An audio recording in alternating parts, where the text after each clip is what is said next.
Hello, everyone. I'm just saying that right now because I don't know if I'm going to get the chance to say it in March because I didn't get the chance to say it in February, thanks to you people. So I'm getting it out of the way now because guess what? Before we begin, let me give a quick shout out to Soundwave44 ASMR for joining my Patreon campaign. Thank you so much for the support. Thank you very much. We are in March. We are very well over the line for Beast Machines. All right, so I thank everyone for getting me to that point. I think we're already like halfway to doing Transformers Prime, which would be a two-part, like 26 episodes and then 26 episodes. It's explained to my Patreon. But I owe you guys a lot of videos. I've already recorded a few. I've already written a few of the Beast Wars episode reviews. Just a matter of time to get them recorded. And then once we're caught up, we start in on Beast Machines. Yay. All right.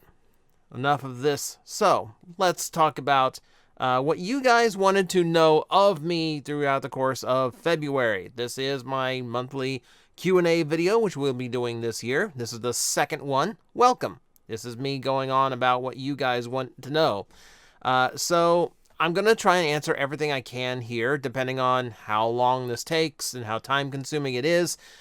Even the people who didn't listen to the instructions and asked more than one thing or posted more than once, because this is a little bit lighter than it was last time. So we're just going to see. I'm going to answer whatever comes up, and yeah, if you have a question for next month's Q&A, please leave it in the comments below. Try to keep it to one question per person, please. And that doesn't mean a multi-part question either, just literally one, because I want to get everyone a chance to get something answered. All right, let us start with the top question. Do you think the Beast Machines deserves another round of toys? Viacons are kind of a matter of time, but Maximals didn't get much of good toys, and Botanica has never gotten a figure at all.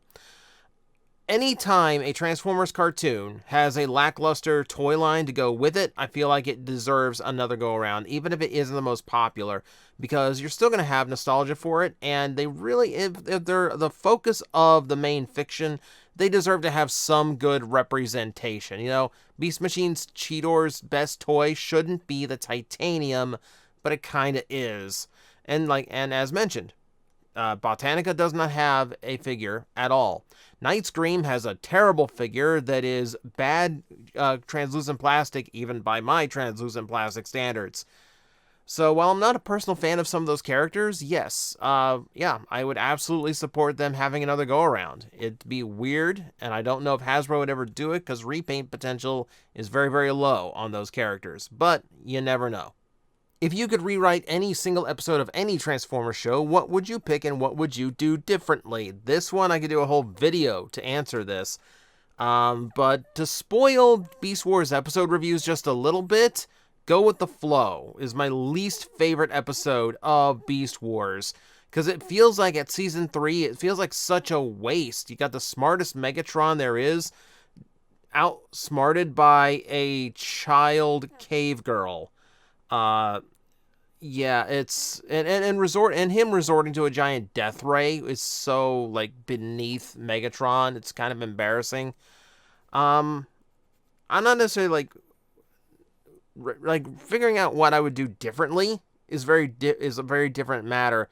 At the very least, if you're gonna do a giant death ray episode, at least have a Megatron go about it smarter.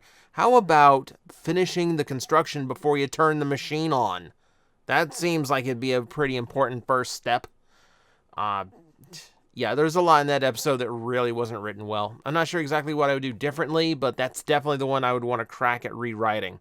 I'd like to suggest reading the questions more clearly and slowly, or enlarging them to each to fill the screen. Well, good news. I have blown it up literally as large as I could get it, so already done.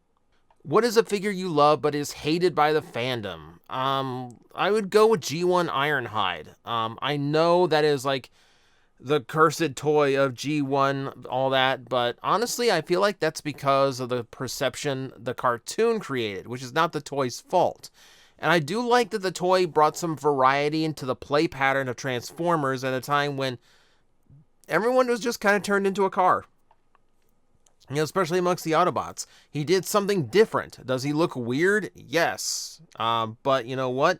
I don't mind weird or different if it's giving me something completely fresh and different, and Ironhide provided that. I like the toy a lot more than most, I find. Have you ever sold a figure and had a major regret? Many of them. A big one would be my old Megazords. I used to have all the Megazords from Mighty Morphin all the way through In Space, and I sold most of them off to afford a convention. Now, since then, I still have my original Megazord. I never lost track of that, and I rebought a Shogun Megazord. No weapons, but the main figure and the helmet is there. So I have those, and that was Shogun was always my favorite. So I've got those. I'm not really pining for the others, but yeah, there's a lot of times where I kind of wish I hadn't gotten rid of those, because those were some really nostalgic toys for me. In the Transformer realm, there's literally too many to count. Which Transformer would make the best DM for Dungeons and Dragons? There's a lot of ways you could go with this. I feel like there's Transformers I feel like would be like the killer DM, which would be Prowl, because I feel like he'd just take it way too seriously and he'd absolutely be out to beat the players, which is not the goal. Swerve from IDW 1.0. Swerve feels like the one who like would get really zany with the DMing and then get bored after like 3 sessions at the most. Good for a one shot, but that's it. If I'm being serious, like it's you gotta have someone who's not only creative and able to improv, but also someone who's not afraid of hamming it up and like really playing the character. So in that, my push would probably be Skybite. Not the, and I'd probably be the Cyberverse depiction, so he's a little bit smarter, but he still has this like poetic heart to him, and he still is this like cheesy like actor vibe to him. I think that would be a lot of fun. If Legacy actually does touch Beast Machines, even for just one toy, who would you want it to be? All right, so kind of related to our first question. I guess talking about the Beast Machines episode reviews so much got people in a mood. But Botanica is absolutely the one, because it's a major character who never got a toy. It's like the biggest sin. I don't know how a toy of her would possibly work. The fact that no third-party company has come out and done it yet shows that's so hard to do as a viable toy. But for my personal choice, I mean, it'd be super biased to say Silverbolt, wouldn't it? But that's also one of the toys that was the worst done in the entire series. So that would be one. But no. Like, personal choice is Jetstorm. I think a modern Jetstorm figure could be amazing. Out of all the different toys you own, do you have a favorite? Like a favorite individual toy? I've often said this in Transformers. My absolute favorite is Cybertron Optimus Prime. I think it's the best Transformer toy we've ever gotten, hands down. If I'm looking around, I'm like trying to think of like a more like generic toy, like anything else. That's actually really hard. So my toy preferences just kind of vary just based on a mood. You know, there might be a day where it's the original Megazord. There might be a day where it's a Kamen Rider belt. You know, it's hard to really say I have an absolute favorite amongst all of those. Transformers, yes, but throughout the rest of the collection, that's a little hazy. Why doesn't Starscream make backup plans for his attempts at dethroning/killing Megatron? Mostly for the same reason why his plans never work. It's about his ego. There are a few depictions of Starscream out there that do have contingency plans, either to stay in Megatron's good graces, or a fallback plan in case Plan A doesn't work. That'd be more in your comic book style of Starscreams. But for the most part, it is just because when he comes up with an idea that he thinks can take out Megatron, he is certain that it's going to take out Megatron. So he doesn't doubt that he can do it, and he just goes for it. That's Starscream, and that's his ego getting the best of him. If you're a rider in the Desire Grand Prix, what would your rider name, motif, buckle, gimmicks, etc.? That is a difficult question. Like, everyone's got some kind of animal motif. Mine would most likely be a turtle, just because I like turtles. And I don't think there's ever been such Burakawani was like a third of a turtle, but beyond that, it's one of the animals that has never been depicted. Also, in a battle royale style, like, defense works. So, like, I would love to have something where, like, I love to have a buckle that's based on just a barricade that just makes me like a tank. So no, that's the kind of direction I think I would go in there. Do I think minicons could work as separate releases in core class? That's actually really difficult. Given the size of core class figures right now, minicons at that size would be pretty huge, and most were not designed to be that involved or complicated. They'd definitely be better articulated, but as Transformers that size, I feel like they'd be very lacking, and I feel like they wouldn't feel good as Transformers. They would need reworking. So it couldn't just be like straight up like the original, but with better articulation. You definitely have to put some work into it. Also, I think at core class they would end up being too large. Like trying to do minicons is like super tricky because they have to be small enough to be like the right scale. Like if you do a new Jolt, it's got to fit on the back of Hotshot. If you do Jolt at core class, it's going to be way too big. So, in a way, yes. They could work depending on which minicon, but also in a way, no. I definitely think a minicon's got to be something smaller than core, and that would be problematic. Do you wish the lockdown would be in more stuff? Absolutely. Especially, yeah, like the Mercenaries is a good idea for him to be a leader of. It's one of those underutilized characters, and one of the best things that came out of animated was Lockdown. And there's a subpar version of him as a movie villain, but seeing the character again, we really haven't done in a long time. Cyberverse, there's a version, but it's a pale imitation. I would love to see the original come back in force. Do you think it would be cool if Toei and 52 Toys teamed up to make a season of Kamen Rider where the different beasts are collectible gimmicks? I mean, cool because 52 Toys, they do Beast Box and they do really, really good work, but I think that would make the gimmick toys way too expensive. I definitely feel, and also, Toei really doesn't need them.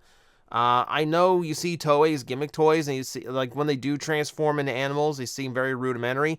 That's because it's a kid's toy line. Beast Box is a collector's toy line. It's not really meant for kids because it's too complicated. Too many small parts.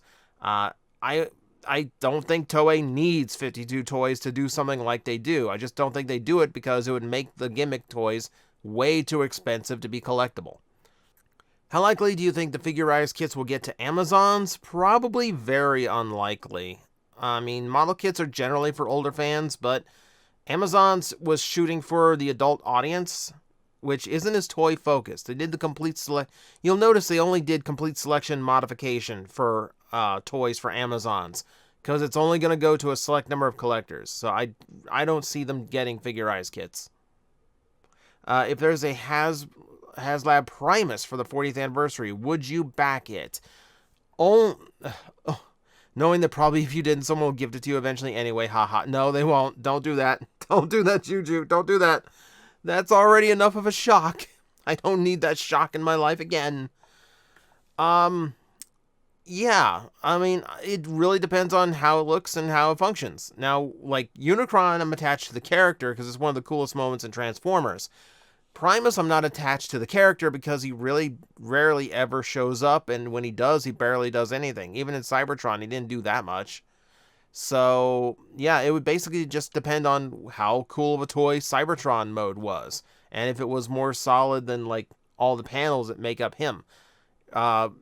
I don't think they would do it for the 40th, but in case they do, it would really depend on how it came out.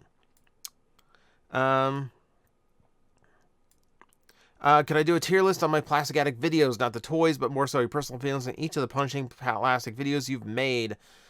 I get hesitant to do videos that are just about me, because I don't do as well as, like, the general topic ones. But it might be something we do. I would rather be in a place where I could do Plastic Addict more commonly before I, like, do anything else that looks back on it. See, is it possible to get a good toy of the Armada Hotshot design, or is that a character doomed to have bad toys whenever they revisit him? Obviously, absolutely, it's possible to get a good toy of Hotshot, but just due to how whoever's doing the engineering at the time, things come out the way they do. I still have to do my Legacy Hotshot review because, yes, there are things to that toy I'm really not happy with. And, yeah, it still feels like Hotshot is a little bit cursed. Let's see. Which of the gimmick play features you want to see in the future? Armada Minicons, Headmaster, stats increase, etc.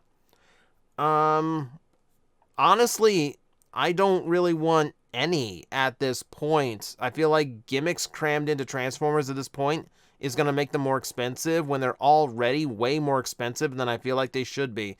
I don't want any of these gimmicks to come back. I'd rather just the budget focus on making solid, really well-designed Transformers. I would be happy just never have the gimmicks back and just leave those into like the kids' lines like Cyberverse and Earthspark.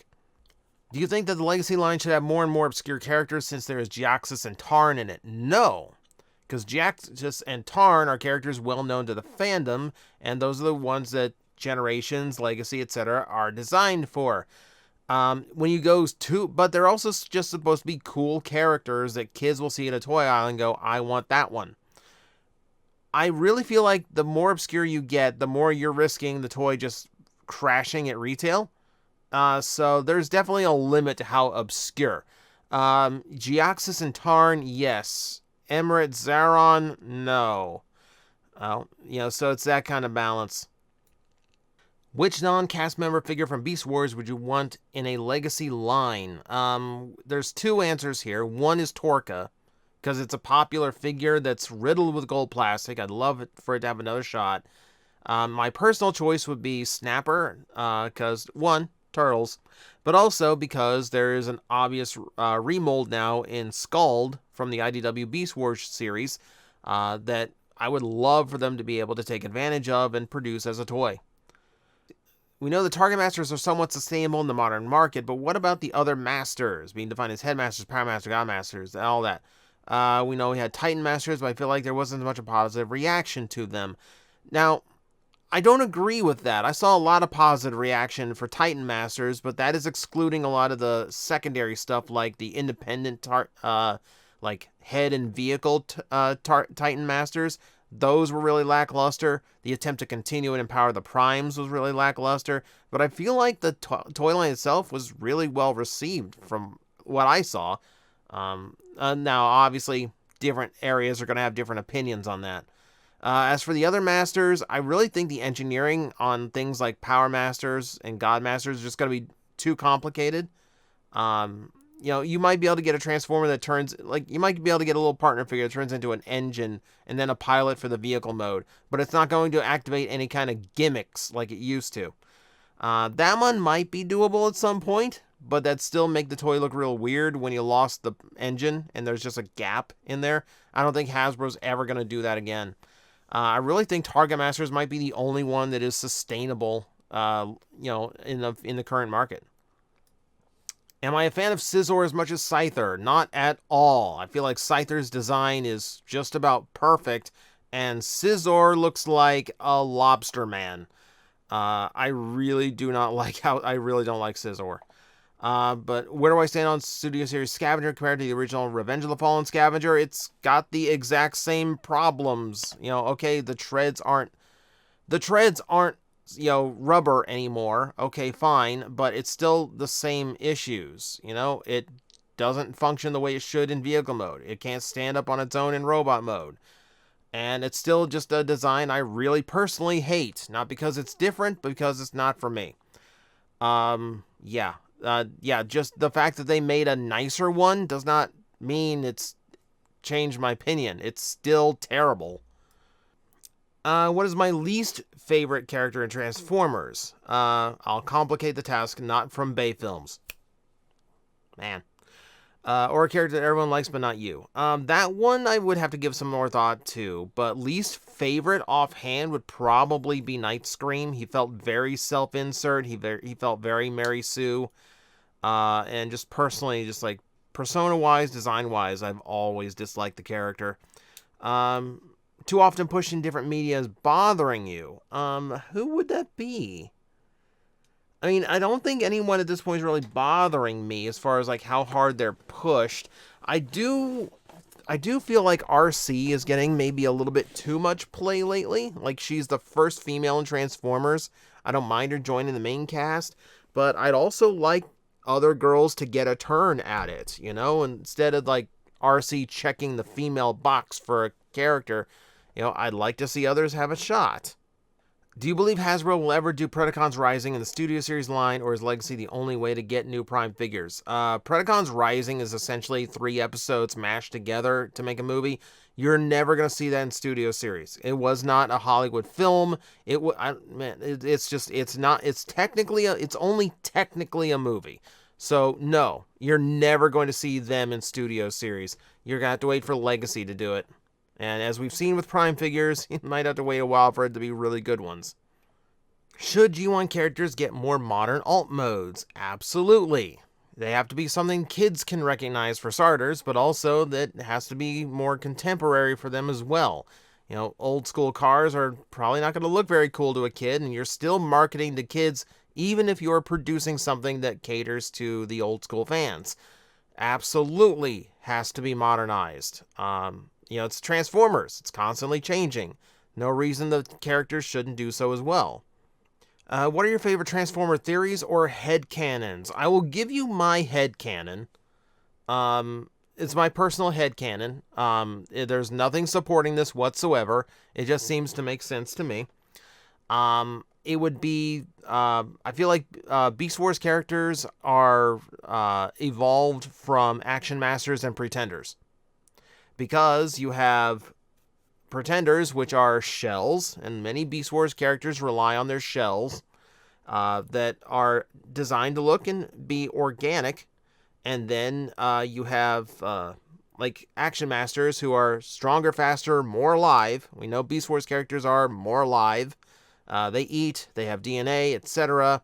But also, they don't transform as... Their transformation isn't as involved as previous Transformers. Kind of like an Action Master, who would have to curl up and let the shell do the work. That's a lot of Beast Wars toys. So that's always been my canon. It's like evolving from that point in that toy line to Beast Wars. And I feel like there's an evolutionary point you could write a story around there. What would be the best Transformers character to make a Lego set of in the style of Lego Optimus Prime? If they do another one, I absolutely feel like it's Soundwave.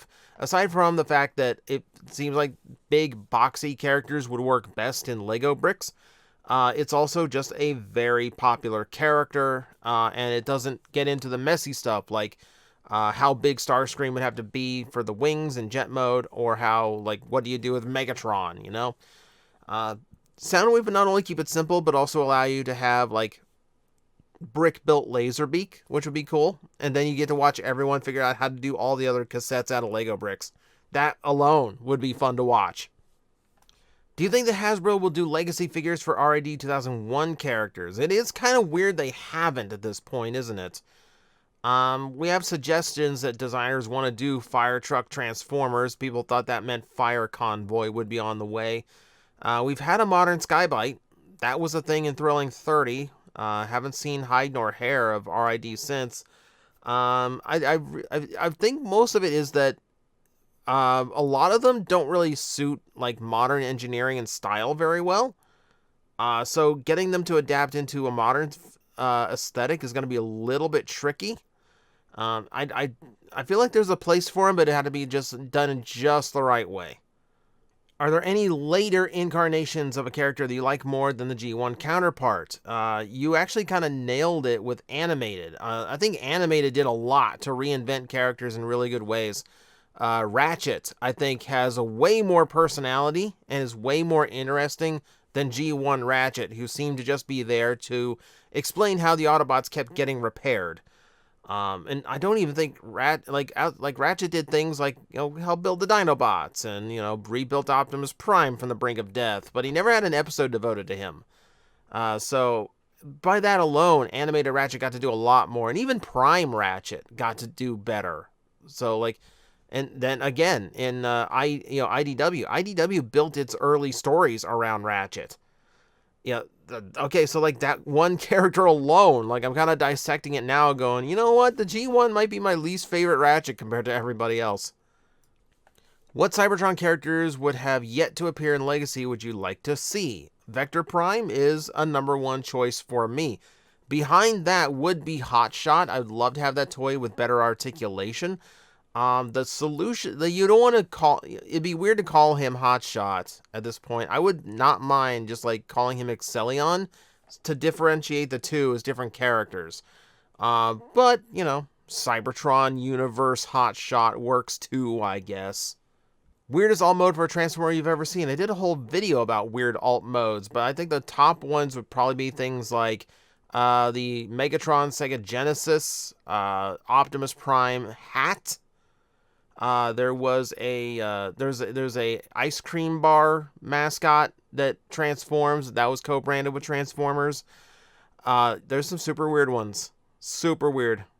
Should I buy a knockoff Transformers anime Minerva? What are your thoughts on using knockoffs to complete a collection? I think it is your collection and you are free to do what you want with it. If a knockoff is satisfactory for you just so your collection looks complete, that's fine.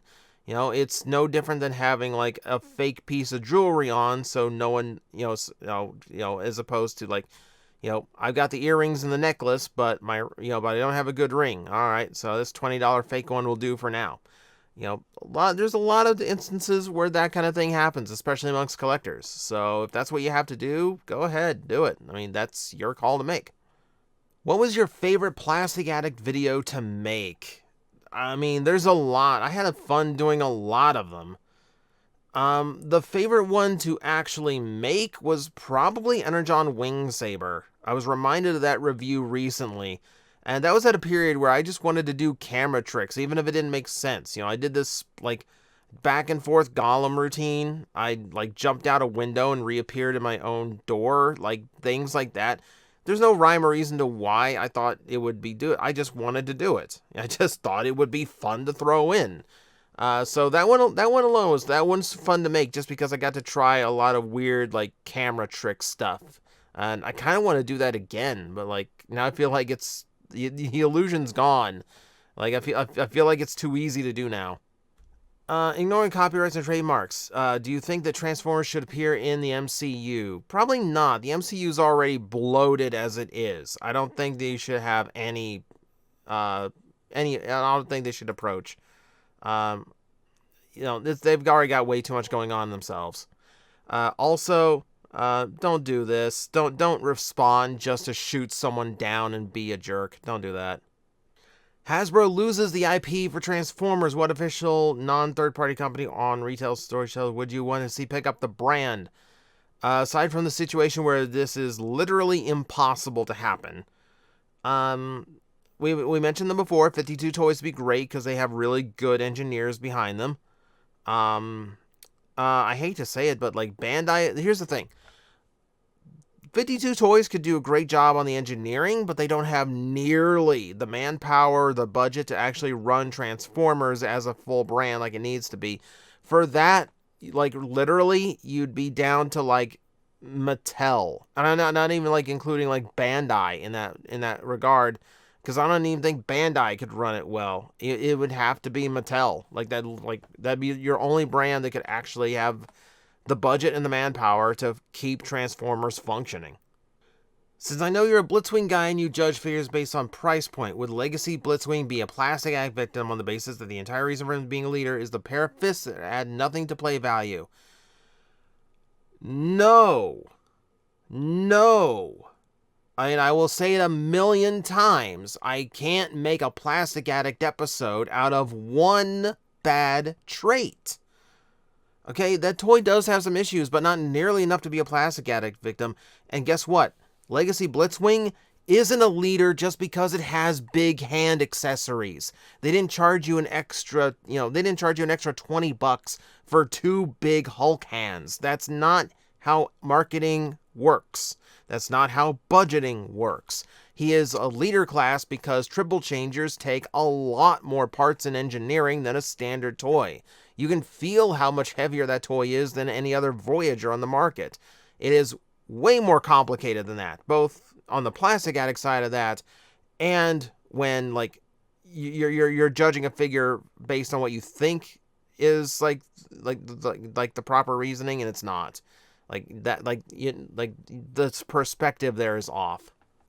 Do you still think Universe Ramjet is still Plastic Addict worthy? Absolutely.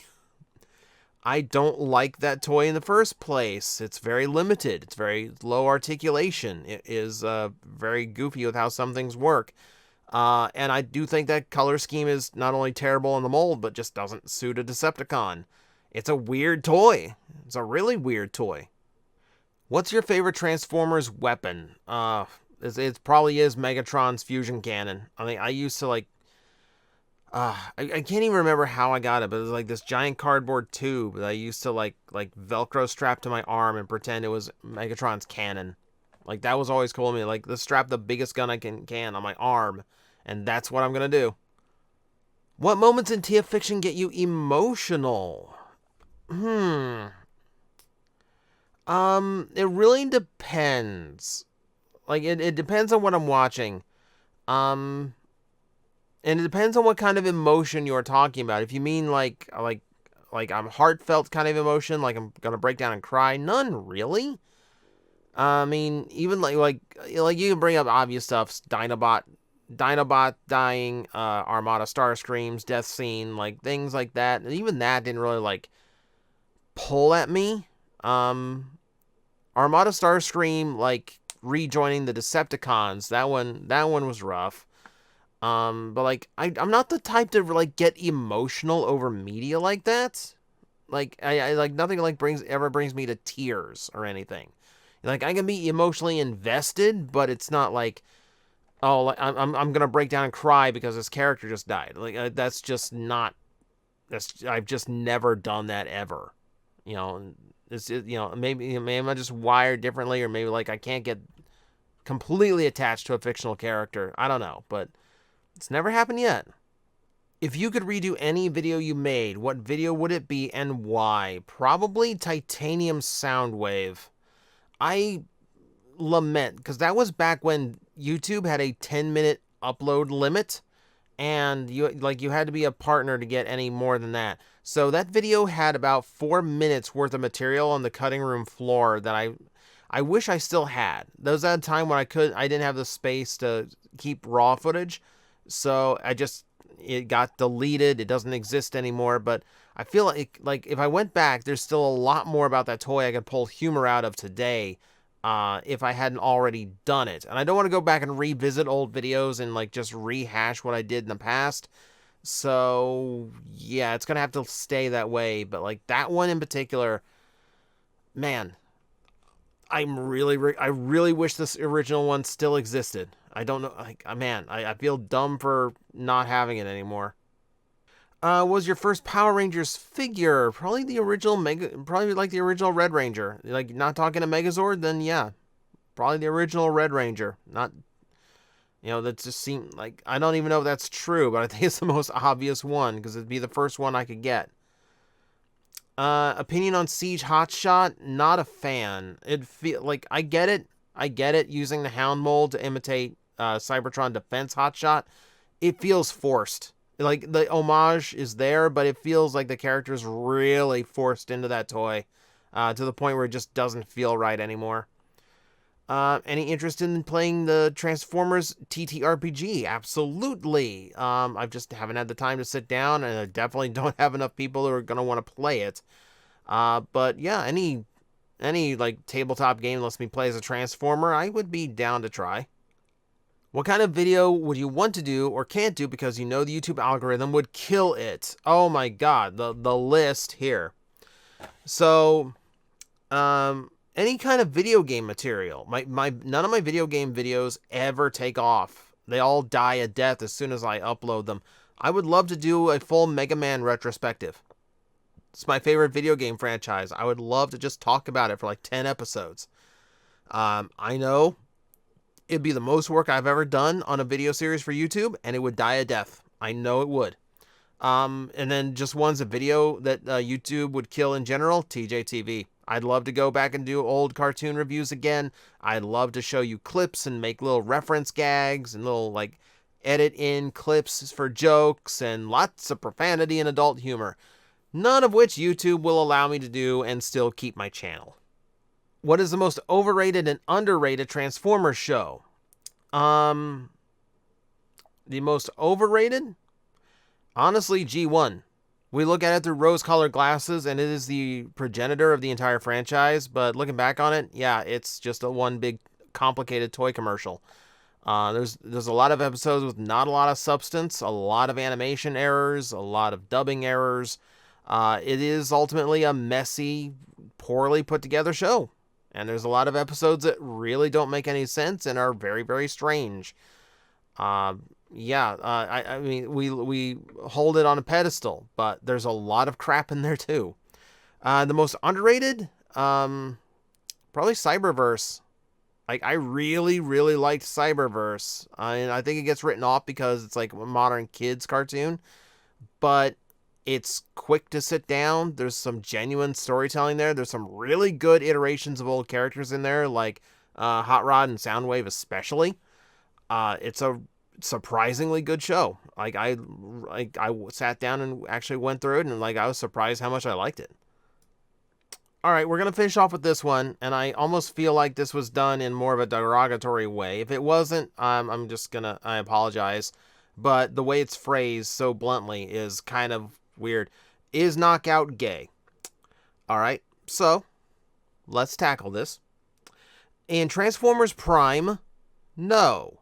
He could be described as eccentric, effeminate, even flamboyant at times, but no. He is not gay because he is not depicting any kind of emotional or physical attraction to any other bot of any gender.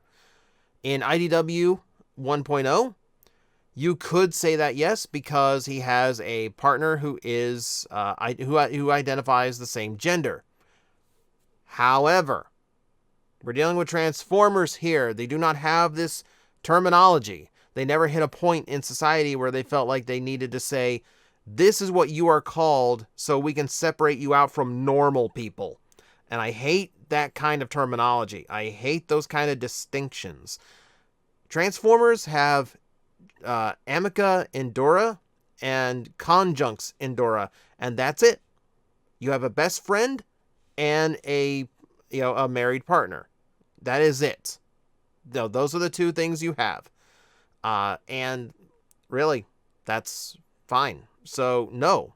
Knockout is not gay because Transformers, even when they have those kind of relationships, don't have the concept of that because they never saw the need to separate and categorize love. You right? Okay.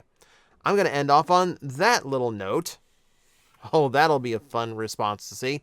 But thank you guys for watching. Thank you for asking so many questions. Sorry if I didn't get to yours. There's a lot here. A lot did get repetitive, and a lot that I previously answered, or just ones that I need to sit down and think about it for too long for one of these types of videos. So once again, if you've got a question for next month's Q&A, leave it in the comments below. Try to keep it to one per person. And I will see you next time. Guys, I am facing the most powerful enemy any YouTuber can face, the algorithm, and I need your help to defeat him. Hit the like button, hit the subscribe button, hit the notification bell, and leave a comment. Every time you do, we attack that algorithm and we drive it back until it can no longer defeat this channel. Thank you very much.